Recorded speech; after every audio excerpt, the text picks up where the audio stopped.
الله الملك حق المبين وأشهد أن محمدا رسول الله أشرف الأنبياء والمرسلين وعلى آله وأصحابه أجمعين أما بعد فيا أيها الناس أوصيكم وإياي بتقوى الله وطاعته لعلكم ترحمون. فقد قال تعالى في كتابه الكريم وهو أصدق القائلين: أعوذ بالله السميع العليم من الشيطان الرجيم. قد كانت لكم أسوة حسنة في إبراهيم والذين معه. وقال أيضا في آية الأخرى: لن ينال الله لحومها ولا دماؤها ولكن يناله التقوى منكم كذلك سخرها لكم لتكبروا الله على ما هداكم وبشر المحسنين. قال النبي صلى الله عليه وآله وسلم: ألا إن الأضحية من أعمال المنجية تنجي صاحبها من شر الدنيا والآخرة. صدق الله العظيم وصدق رسوله النبي الكريم. عيدين والعيدات رحمكم الله. الله أكبر الله أكبر الله أكبر. لا إله إلا الله والله أكبر. الله أكبر ولله الحمد.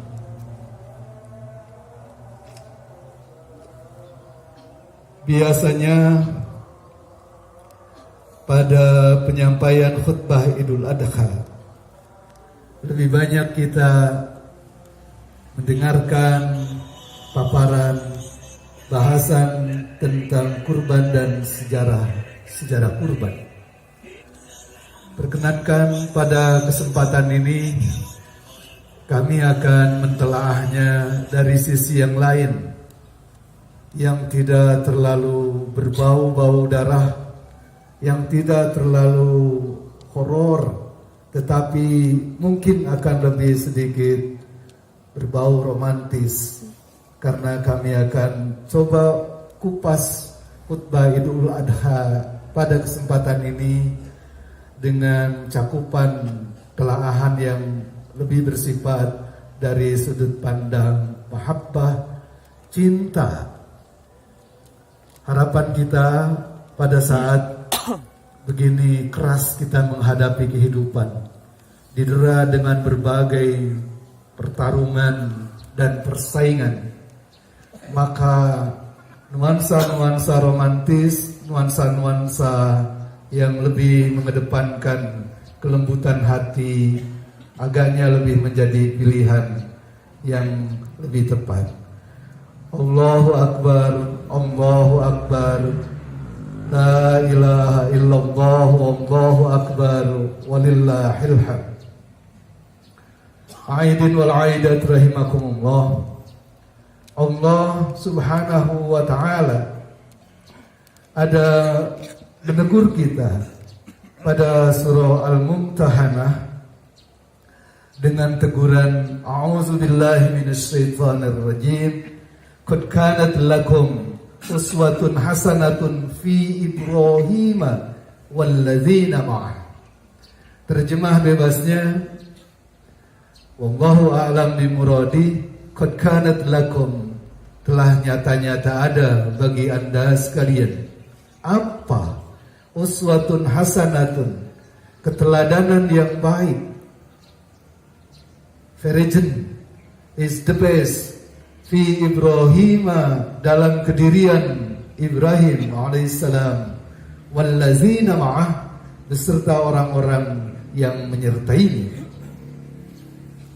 Kisah hidup Nabi Ibrahim dan orang-orang yang menyertainya, especially wabil khusus anak-anak dan istrinya, telah menjadi semacam drama kolosal yang diperingati setiap tahun, bukan hanya oleh umat muslim yang ada di negerinya masing-masing, bahkan oleh umat muslim yang sedang menunaikan ibadah haji. Di dalam drama kolosal kehidupan Nabi Ibrahim itu terdapat ibrah, terdapat pesan moral, dan sekaligus uswatun hasanah, keteladanan yang baik bagi semua umat manusia. Kalau kita telisik dalam kehidupan Nabi Ibrahim alaihissalam, terdapat kehidupan yang menonjol dari dirinya dan dari para anak istrinya, yaitu sesuatu yang kita sebut perasaan cinta. Mahabbah, rasa cintanya Nabi Ibrahim alaihissalam beserta anak-anaknya dan istri-istrinya, itu bahkan tidak bisa dibandingkan dengan kisah Rama dan Sinta dalam epos Mahabharata, atau dalam kisah cinta Romeo dan Juliet. Tidak juga bisa ditandingi oleh kisah cinta Laila Majnun, atau dalam kisah lokal itu kisah Galih dan Ratna dalam film dan novel yang biasa dibaca oleh yang sekarang sudah menjadi kakek-kakek, mungkin pada zaman mudanya dulu kita cinta dari SMA. Kisah mahabbah, rasa cinta Nabi Ibrahim alaihissalam beserta anak-anak dan istrinya telah mendapatkan apresiasi, penghargaan tertinggi, bahkan dinyatakan oleh Allah Subhanahu wa taala dalam surah Al-Mumtahanah Al-Quran suci pada ayat keempat, yang harus kita terus-terusan dapat pegangi dalam menapaki kehidupan ini. Allah menyatakan, qad kanat lakum uswatun hasanatun fi Ibrahim walladzina ma'ah. Pernyataan penghargaan ini kita coba urai secara detail, secara rinci. Diantaranya misal, jika saja cinta itu butuh diuji, maka apa saja ujian yang telah dihadapi Ibrahim alaihissalam. Aidin wal aidat rahimakumullah. Allahu akbar, Allahu akbar, Allahu akbar, walillahil hamd.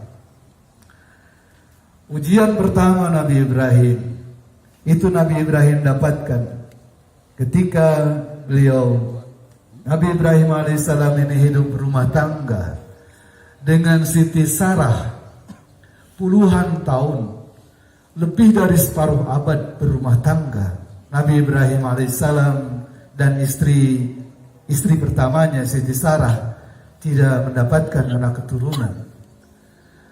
Kalaulah anak keturunan itu menjadi bahagian dari indahnya kehidupan, maka Nabi Ibrahim dan Siti Sarah tidak dapatkan itu. Sampai sedemikian gelisahnya keluarga itu. Doa dipanjatkan, ibadah tetap dilakukan, kecintaan terhadap Allah tidak berkurang. Sampai kemudian istri Ibrahim, Siti Sarah, menganjurkan agar suaminya menjadikan hamba sahayanya, budak beliannya, yaitu Siti Hajar, dinikahi dengan harapan mudah-mudahan dari pernikahan dengan Siti Hajar, yang ketika itu baru menjadi hamba sahaya, budak belian dari Nabi Ibrahim dan Siti Sarah, bolehlah berharap dapat anak keturunan. Singkat cerita dari cerita yang sengaja disingkat, setelah pernikahannya dengan Siti Hajar, Ibrahim alaihissalam betul mendapatkan keturunan. Terlahirlah Ismail alaihissalam yang kelak menjadi Rasulullah. Bagaimana suasana rumah tangga Siti Sarah, Siti Hajar dan Nabi Ibrahim? Lazimnya manusia, kecintaan Siti Sarah terhadap Ibrahim mengalami satu situasi guncangan. Mendapatkan anak dari Siti Hajar, Siti Sarah dalam bahasa lokal menjadi panas badan, panas hati. Akhirnya gerentes hatena Siti Sarah dipanjatkan ka Gusti Allah. Allah Subhanahu wa taala kemudian seusai Ismail alaihissalam terlahir masih menjadi bayi merah, memerintahkan kepada Ibrahim alaihissalam dan Siti Hajar untuk membuang jauh, menempatkan anaknya yang baru lahir yang masih bayi merah itu menjauh dari rumahnya yang dihuni beserta Siti Sarah. Akhirnya Nabi Ibrahim menyampaikan hal itu dengan dialog yang mencekam dengan istrinya Siti Hajar. Siti Hajar menerima pernyataan-pernyataan Nabi Ibrahim bahwa dirinya kemudian dengan bayinya yang masih merah harus ditempatkan di tempat yang tandus, yang tidak berpenghuni, yang pohon-pohon saja pun enggan untuk tumbuh, sampai pun pohon semacam pohon duri. Bayangkan, aidin wal aidat rahimakumullah. Ismail alaihissalam bukanlah anak sembarang, bukanlah anak biasa-biasa. Ismail alaihissalam bagi Ibrahim dan asalnya juga bagi Siti Sarah, bayi yang kelahirannya didambakan, diimpikan dan sangat-sangat diharapkan karena telah puluhan tahun, lebih setengah abad Nabi Ibrahim dan Siti Sarah tidak mendapatkan keturunan. Tetapi kenapa ketika baru saja Ismail alaihissalam itu terlahir, masih menjadi bayi yang merah, tiba-tiba diperintahkan harus dijauhkan dari dirinya. Ini ujian pertama dari cintanya Nabi Ibrahim alaihissalam, dari cintanya Siti Hajar istrinya, dan cintanya Ismail serta istri Nabi Ibrahim yang lain yaitu Siti Sarah. Ujian kecintaan terhadap Allah Subhanahu wa taala. Aidin wal aidat rahimakumullah. Drama tentang ditempatkannya jika hendak menghindari istilah dibuang jauh-jauh Ismail alaihissalam dari tempat tinggal awalnya yaitu kawasan Palestina ke tempat satu lembah tandus yang tidak berpenghuni, yang tidak ditanami oleh satu pohon pun.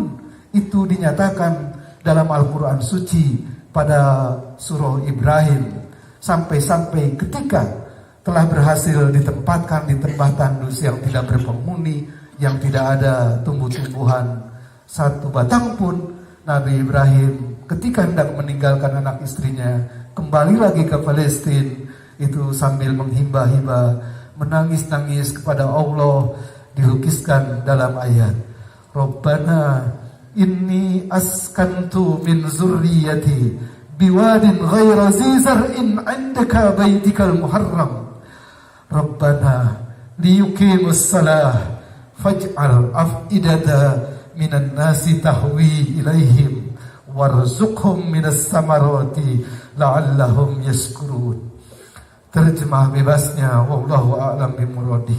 Nabi Ibrahim seketika berhasil menekan hatinya, menepis segala perasaan sedih, hendak menempatkan anak istrinya di lembah tandus tidak berpenghuni, sampai-sampai berdoa, Rabbana inni askantu min zurriyati, sesungguhnya aku meninggalkan dari sebagian anak istriku biwadin ghaira zi zar'in, di lembah yang hatta tidak ada satu tumbuh-tumbuhan pun di sini, inda baitikal muharram, di sisi rumahmu Baitullah yang dihormati. Rabbana liyuqimus shalah, jadikan agar mereka anak-anakku ini tetap mendirikan salat. Faj'al af'idatan minan nas, jadikan ya Tuhan sebahagian dari hati manusia tahwi ilaihim, agar tertaut untuk menaruh belas kasihan kepada mereka. Warzuqhum minas samarat, dan beri rezekilah anak istriku ini dari sebahagian tumbuh-tumbuhan. La'allahum yashkurun, semoga mereka dapat menjadi orang-orang yang bersyukur. Aidin wal aidat rahimakumullah. Andai dengan sepenuh empati kita membaca narasi ayat-ayat Al-Quran di sekitar ayat 37 surah Ibrahim, pasti hati kita pun akan menangis.